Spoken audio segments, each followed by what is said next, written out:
비싼 집값, 치솟는 물가, 최근 화제인 폭탄 난방비 등 갈수록 더 힘들어지는 요즘.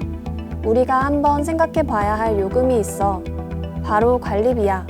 오늘은 이 관리비의 비밀에 대해 꼼꼼히 알아보도록 하자. 우선 지금 말하고자 하는 관리비는 고지서를 통해 알 수 있는 전기세, 가스비 등과는 달라. 그건 개별적으로 본인이 사용하며 발생하는 비용으로 사용료라고 통칭하고, 관리비는 공용으로 관리되어 개별적으로 부과되는 비용으로 일반 관리비, 청소비, 소독비, 엘리베이터 수선 비용 등이 해당돼. 우리가 살고 있는 집, 관리비가 어떻게 쓰이는지 용기를 내어 집주인에게 이를 물어보려고 하면 정확히 대답해주지 않는 경우가 있는데, 왜냐하면 주택임대차보호법의 관리비 비목 설정 내용이 부재하기 때문에 이렇게 비목 및 사용 내역 없이 관리비가 부과되고 실질적 관리는 이루어지지 않는 경우가 허다하지. 우리나라의 주거용 건축물은 단독주택, 공동주택, 업무시설 총 3가지 중 하나에 해당해. 여기에서 공동주택에 속하는 아파트는 공동주택관리법이라고 하는 우리나라의 법을 통해 의무 관리 대상이 되는데, 관리비 비목 설정을 이 법에 따라야 하고 어떻게 부과했는지 세세하게 공개하고 있어. 하지만 아파트를 제외한 주거용 건물에서는 관리비가 어떻게 책정된 것인지 알기가 어려워. 대부분 임대인에 의해 임의적으로 설정된 금액을 내는 경우가 많아.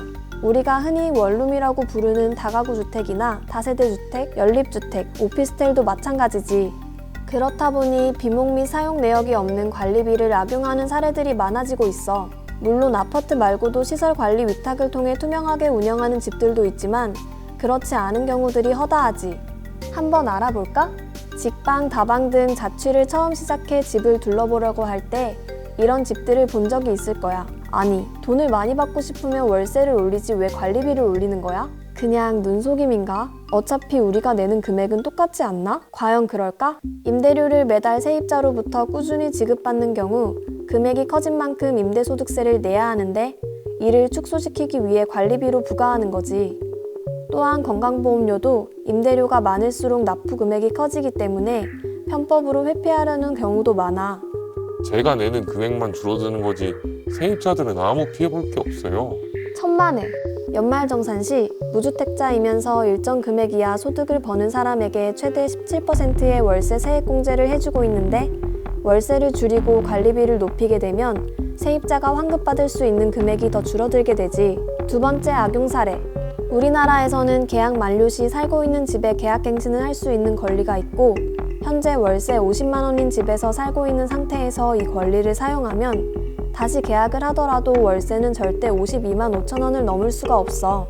하지만 이러한 인상률 제한이 나타나자 월세가 아닌 별도의 규제가 없는 관리비에 임대료를 추가하려는 사람들이 많아지는 거지.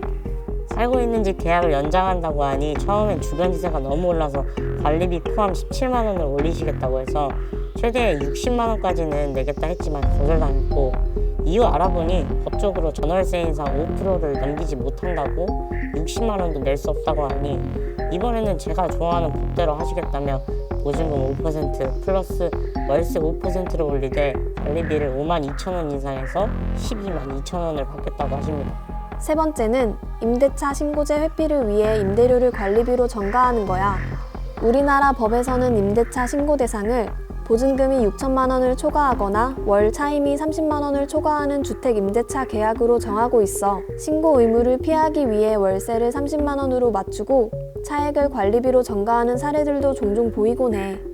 더욱 심각한 것은 공적 지원이 이루어지는 전세 임대주택 및 등록 임대주택에서의 악용 실태가 더 많다는 거야. LH 전세 임대해주는 주택을 구하기가 정말 힘들었어요. 그때 온갖 전셋집을 찾아다니면서 거의 몇 달을 집을 구했거든요. 그러다 친구가 예전에 했다고 하는 집에 찾아갔는데 그분이 해주기 싫다고 하시는 거죠. 제 차 빌었더니 15만 원 더 내주면 해주겠다고 하시더라고요.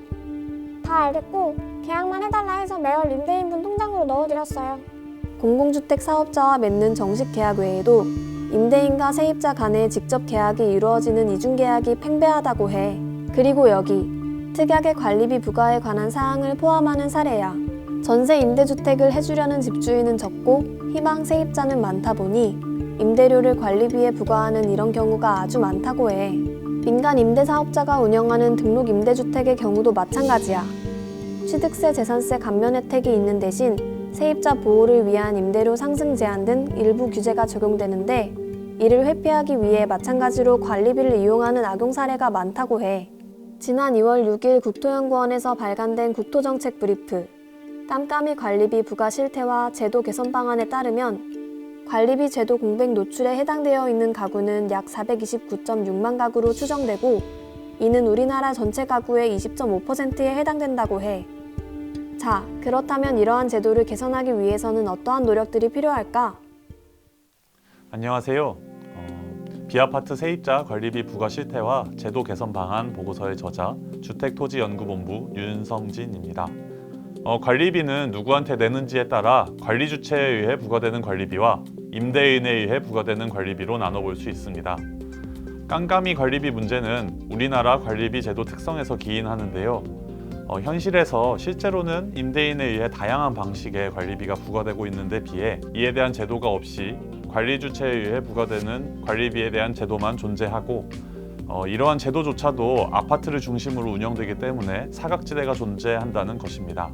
즉, 비아파트 세입자의 관리비는 제도 사각지대에 놓여 있다고 할 수 있는데요.